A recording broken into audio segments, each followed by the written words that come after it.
चलिए आइए दोस्तों, आज बात कर रहे हैं हमारा आगे का जो हम लोग स्टार्ट किए थे। हम लोगों की सामान्य विज्ञान का जो चैप्टर हम लोगों ने स्टार्ट किया था, वहाँ से हम लोगों ने एक तो सबसे पहला पार्ट हम लोग स्टडी किए थे जीव विज्ञान की जो शाखाएं होती हैं उसके बारे में। तो हम लोगों ने बात कर ही ली थी और वो वीडियो भी आप लोगों को अच्छा पसंद आया।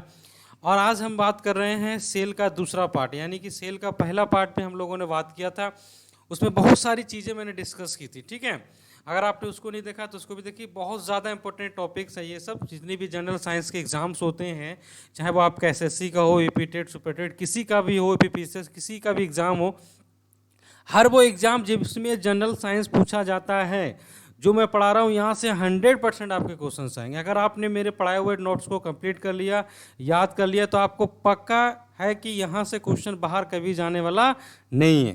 ठीक है दोस्तों, चलिए स्टार्ट कर रहे हैं। तो आज हमारा यहाँ से स्टार्ट कर रहे हैं प्रोटोप्लाज्म से आज हम लोग स्टार्ट कर रहे हैं। तो आइए प्रोटोप्लाज्म के बारे में सबसे पहले बात कर लेते हैं। तो आप लोगों को पता होना चाहिए कि प्रोटोप्लाज्म की जो खोज है वो किसने की थी? प्रोफेसर हेसले ने की थी। ठीक है, ये बहुत ज़्यादा पूछा जाता है, ये बहुत ज़्यादा इंपॉर्टेंट टॉपिक है कि प्रोटोप्लाज्म की खोज किसने की थी। ठीक है, तो प्रोफेसर हेसले ने की थी। ये भी क्वेश्चन आपके एग्जाम में पूछा जाता है, आप भी इसको याद रखेंगे।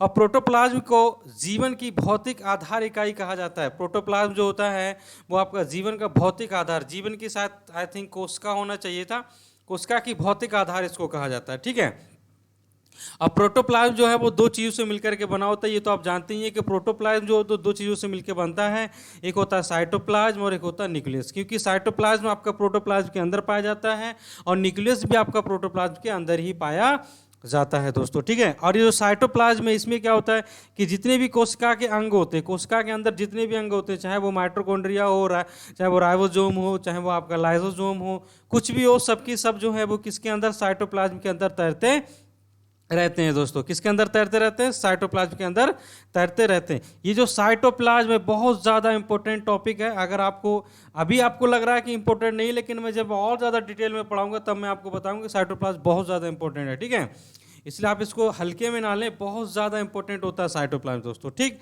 चलिए आगे बढ़ते हैं। अगर हम एंडोप्लाज्मिक रेक्टिकुलम के बारे में बात करें तो एंडोप्लाज्मिक रेक्टिकुलम की जो खोज थी वो पोर्टर ने की थी। ये मैंने लास्ट वीडियो में भी बताया था आपको, मैं फिर से आपको बता रहा हूँ, बहुत ज़्यादा इंपॉर्टेंट होता है किसी भी वनडे एग्जाम के लिए। ठीक है, किसी भी वनडे एग्जाम के लिए बहुत ज़्यादा इंपॉर्टेंट होते हैं ये सब टॉपिक। ठीक है, कि एंडोप्लाज्मिक रेक्टिकुलम की खोज किसने की थी? पोर्टर ने खोज की थी। ठीक है, तो एक कोशिका को एक निश्चित ढांचा प्रदान करता है कौन? Endoplasmic reticulum. यानी कि जब कोई कोशिका होती है उस कोशिका को निश्चित ढांचा प्रदान करने का काम किसका होता है? Endoplasmic reticulum. निश्चित ढांचा का मतलब क्या होगा? स्ट्रक्चर। अगर किसी सेल को स्ट्रक्चर प्रोवाइड किया जाता है तो किसके द्वारा किया जाता है? एंडोप्लाज्मिक रेक्टिकुलम के द्वारा। इसलिए इसको क्या कहा जाता है? इसको कहा जाता है, इसे कोशिका का हम लोग कंकाल तंत्र बोलते हैं। क्या बोलते हैं? कंकाल तंत्र। ठीक है, क्योंकि यही जो है वो सेल को क्या करता है? स्ट्रक्चर प्रदान करता है, इसलिए इसको कंकाल तंत्र कहा जाता है। दोस्तों बहुत ही ज़्यादा इंपॉर्टेंट्स है, इन सभी टॉपिक्स को आप क्या करेंगे? इंपॉर्टेंट करके रखेंगे और सबको जहन में बिठा लेंगे अपने। ठीक है, कोशिका का अध्ययन विज्ञान की जिस शाखा के अंदर किया जाता है उसको हम लोग साइटोलॉजी कहते हैं, इसको भी आप याद रखेंगे। कोशिका का अध्ययन विज्ञान की जिस शाखा के अंदर किया जाता है उसको साइटोलॉजी कहते हैं, और ये भी आपका बहुत ही ज़्यादा इंपॉर्टेंट टॉपिक है। ठीक है, ये भी बहुत ज़्यादा इंपॉर्टेंट है। ये आपके एकदम ऐसा मान के चलिए, जितने भी वनडे एग्जाम्स होते हैं, चाहे आप बीएड का, यूपीएड, कुछ भी एग्जाम दे रहे हो, चाहे बीएड का किसी का भी एग्जाम दे रहे हो, हर एक एग्जाम में आपके ये सब क्वेश्चंस पूछे जाते हैं। जहाँ जनरल साइंस पूछी जाती है वहाँ पर ये क्वेश्चंस आते ही आते हैं दोस्तों। ठीक है, चलिए बात करते हैं आगे। अगर आप और एंडोप्लाज्मिक रेक्टिकुलम के बारे में बात करेंगे तो ये दो प्रकार की होती है एंडोप्लाज्मिक रेक्टिकुलम, आपको पता होगा। एक स्मूथ एंडोप्लाज्मिक रेक्टिकुलम होता है और एक रफ एंडोप्लाज्मिक रेक्टिकुलम होता है दोस्तों। एक होता है स्मूथ एंडोप्लाज्मिक रेक्टिकुलम और एक होता है रफ एंडोप्लाज्मिक रेक्टिकुलम। तो रफ एंडोप्लाज्मिक रेक्टिकुलम जो होती है उसकी सरफेस पर क्या पाया जाता है? राइबोसोम पाया जाता है। उसके सरफेस पर क्या पाया जाता है? राइबोसोम।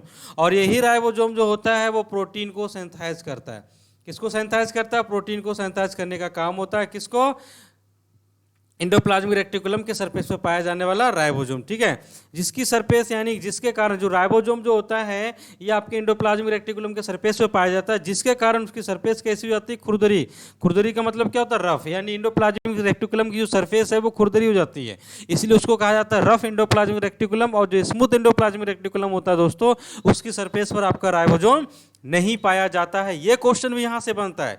क्वेश्चन ये भी बनता है कि राइबोसोम कहाँ पाया जाता है, तो आपका आंसर क्या होना चाहिए कि राइबोसोम जो है वो एंडोप्लाज्मिक रेटिकुलम की सरफेस पर पाया जाता है। और क्वेश्चन आपका क्या बनता है कि कहाँ पर प्रोटीन सबसे ज्यादा सेल के अंदर बनता है, तो सेल के अंदर सबसे ज्यादा प्रोटीन अगर कहीं बनता है तो वो बनता है आपका राइबोसोम यानी एंडोप्लाज्मिक रेटिकुलम की सरफेस पर। ठीक है, बहुत ज़्यादा इंपॉर्टेंट से टॉपिक होते हैं आपके। तथा अब लिखा है यहाँ पर कि स्मूथ एंडोप्लाज्मिक रेटिकुलम जो होती है उसकी सरफेस पर राइबोसोम नहीं पाए जाते हैं, इसलिए वो आपकी प्रोटीन सिंथेसाइज नहीं करता है दोस्तों। ठीक है, चलिए आगे बात करते हैं। अब राइबोसोम के बारे में थोड़ी सी बात कर लेते हैं। तो राइबोसोम क्या है, ये एक एंडोप्लाज्मिक रेटिकुलम।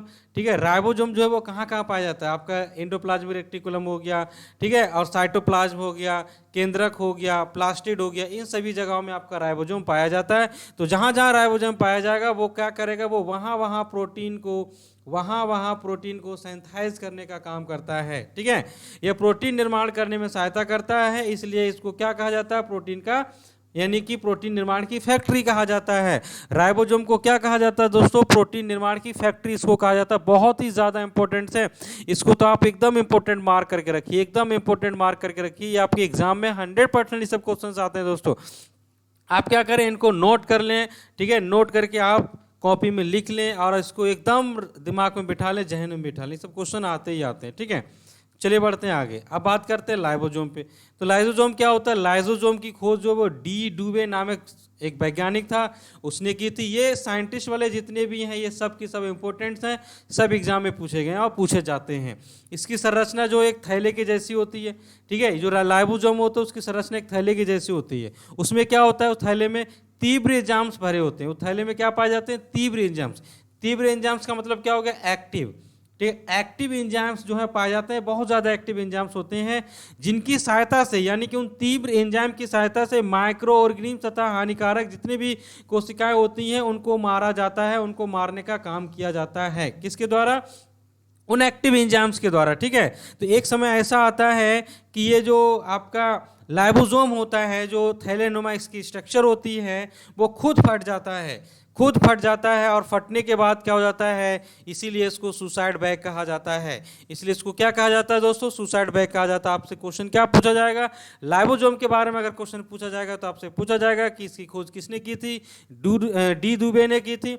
और इसको किसको जो है सुसाइड बैग कहते हैं, तो लाइसोसोम को सुसाइड बैग कहते हैं। या फिर क्वेश्चन आपका ऐसे भी पूछ देगा, इनमें से इन निम्नलिखित में से किसको सुसाइड बैग कहा जाता है, तो लाइसोसोम को जो है सुसाइड बैग कहा जाता है। ऐसे भी क्वेश्चन आपका घुमा के पूछा जा सकता है। ठीक है, चलिए बात करते हैं माइटोकॉन्ड्रिया। तो माइटोकॉन्ड्रिया की खोज जो वो कोलिकर नामक साइंटिस्ट ने की थी, ये भी बहुत ज़्यादा इंपॉर्टेंट है दोस्तों, ये भी बहुत ज़्यादा इंपॉर्टेंट है। इसको भी आप लिख के रखें और नोट्स कर लें कॉपी में। ठीक है, ज़्यादा से ज़्यादा नोट्स करें और इसको रिविजन करते रहें। कब की थी, तो 1880 में। कब की थी दोस्तों, 1880 में।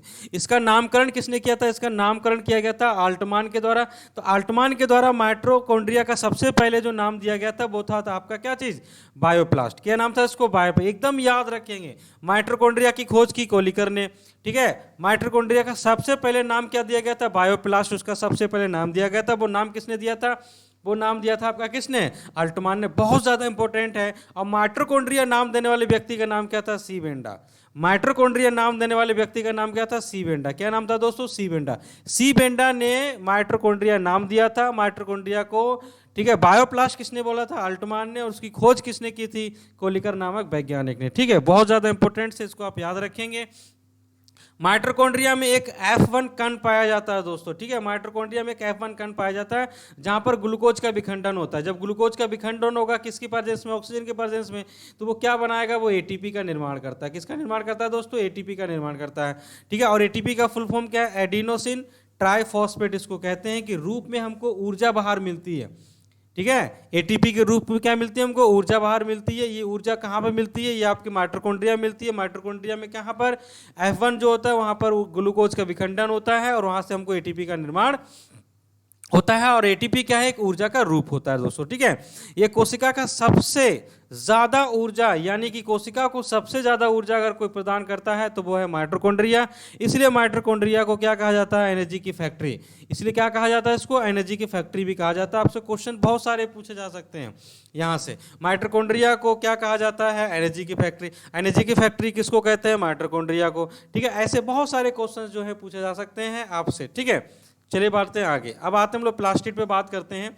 तो प्लास्टिड क्या है? प्लास्टिड की खोज अगर आप बात करेंगे तो हैकल नामक वैज्ञानिक ने की थी प्लास्टिक की खोज, ये भी बहुत ज़्यादा इंपॉर्टेंट है, ठीक है। और प्लास्टिड यानी कि प्लास्टिड केवल प्लांट सेल में ही पाया जाता है। जो प्लास्टिड होता है दोस्तों, ठीक है, ये जो प्लास्टिड होता है वो किस में पाया जाता है? ओनली प्लांट्स में पाया जाता है। किस में पाया जाता है? ओनली प्लांट्स में। प्लास्टिड जो होते हैं वो ओनली प्लांट्स में पाए जाते हैं।